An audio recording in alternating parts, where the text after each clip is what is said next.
בדיקת אדמה. זה רגע חתיכת אדמה מהחלקה שלי. זה חתיכת אדמה מהשדה מול שפירא. וזה חתיכת אדמה מהגדר שליד האורגני, שם מרססים נגד הסביעה. אדמה חשופה כל הקיץ, חשופה כל הקיץ, מחופה כל הקיץ. אז אני שם אותם במים ובואו נראה, נתחיל בזה.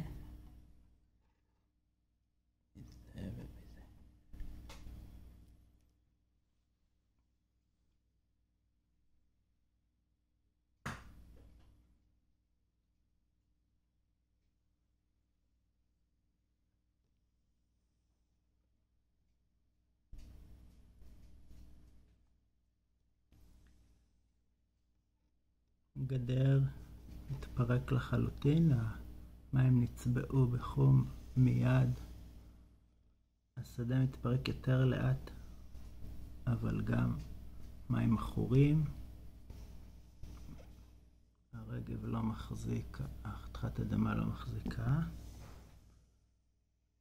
וחלקה שלי התפוררות קלה מאוד, המים צלולים.